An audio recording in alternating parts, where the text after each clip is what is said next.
بسم اللہ الرحمن الرحیم۔ السلام علیکم ورحمۃ اللہ وبرکاتہ۔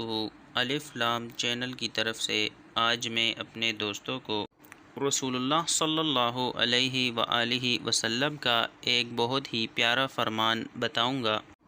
آپ دوستوں نے اس پر ضرور عمل کرنا ہے۔ بد نصیبی کی پہچان۔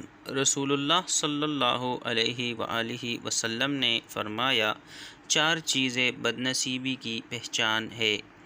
نمبر 1، آنکھوں کا خشک ہونا۔ اس کا کیا مطلب ہے آنکھوں کا خشک ہونا؟ یعنی کہ اللہ کے خوف سے کسی وقت بھی آنسو نہ ٹپکے، کسی بھی وقت آنسو نہ نکلے آنکھوں سے۔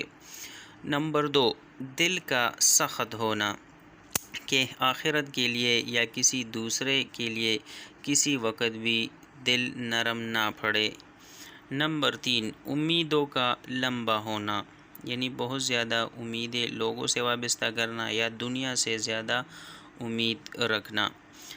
نمبر 3، دنیا کی لالچ۔ 4 نمبر ہے دنیا کی لالچ، یعنی پیسوں کی لالچ، دنیا کی ہرس، ان چیزوں کی لالچ۔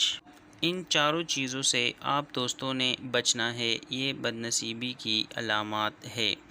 تو انشاءاللہ ملتے ہیں نیکسٹ ویڈیو میں۔ اس ویڈیو کو لائک کرے، شیئر کرے، سبسکرائب کرے اور بیل کی گھنٹی کو بھی دبائیے۔ السلام علیکم ورحمۃ اللہ۔